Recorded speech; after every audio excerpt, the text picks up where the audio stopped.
বাঙালি হেসেলের আমি কবিতা। আজকে আমরা করব সল্ট অ্যান্ড পেপার পর্ন।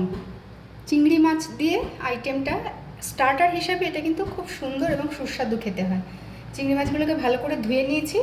আমি এখানে দিচ্ছি কিছুটা গোলমরিচ গুঁড়ো, অল্প নুন,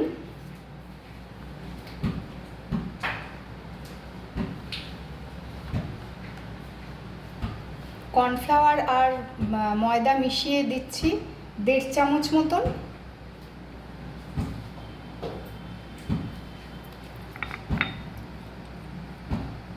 দিচ্ছি আদা রসুন বাটা,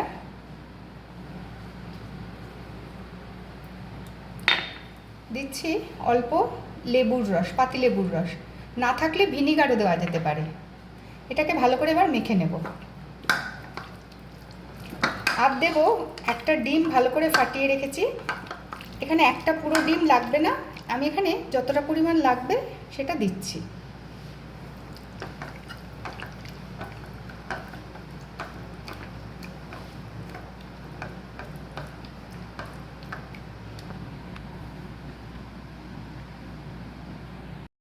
মিনিট 5 রেখে এবার আমি এগুলোকে ভালো করে ছাকা তেলে ভেজে নেব। তেলটা আমি হাইয়ে গরম করে নিয়ে একদম সিমে দিয়ে দিয়েছি। এবার চিংড়ি মাছগুলো এতে দেবো এক এক করে।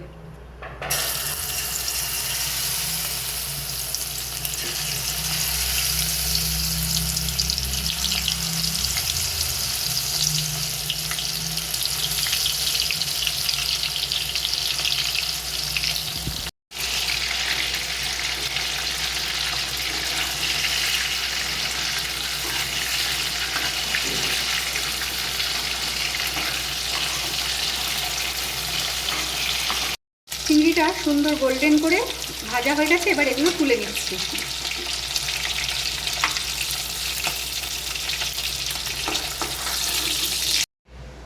এই স্টার্টারটা রান্না করতে খুব কম তেল লাগবে। চিংড়ি ভাজার থেকে আমি খুব অল্প তেল নিয়ে একটা আলাদা প্যানে গরম করে নিয়েছি। এবার প্রথমে আমি দিয়ে দিচ্ছি রসুন কুচিটা। প্রথমে তেল গরম করে রসুন কুচি আর কাঁচা লঙ্কা কুচি দিয়ে সামান্য নেড়ে চেড়ে নিচ্ছি। এবার দিচ্ছি আদা।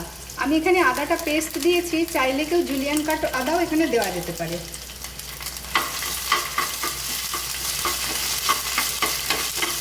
কয়েক সেকেন্ড আদা ভালো করে ভেজে নিয়ে দিয়ে দিচ্ছি পেঁয়াজ আর ক্যাপসিকাম।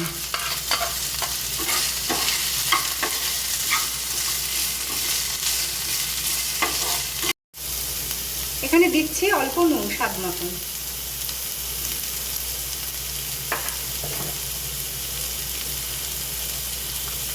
আর দিচ্ছি 1/2 চামচ মতন গোলমরিচ গুঁড়ো।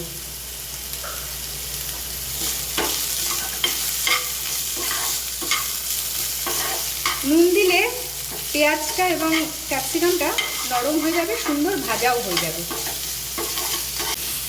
আদা, ক্যাপসিকাম, পেঁয়াজ সব কিছু সুন্দর নরম হয়ে গেছে। এবার দিয়ে দিচ্ছি ভেজে রাখা চিংড়ি মাছটা।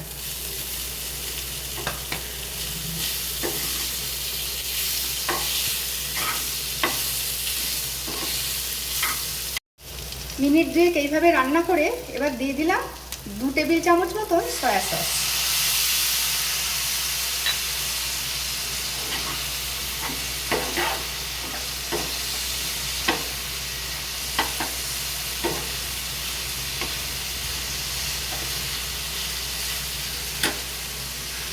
যেহেতু সয়া সস দিয়েছি সেই জন্য দিচ্ছি অল্প চিনি। নুন টকের খাবারে সামান্য মিষ্টি দিলে স্বাদটা কিন্তু খুব ভালো হয়।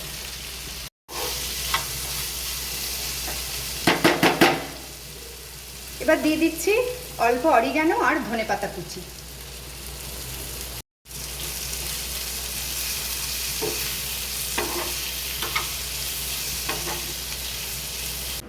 সল্ট অ্যান্ড পেপার পর্ন আজকের রেসিপি আমাদের তৈরি।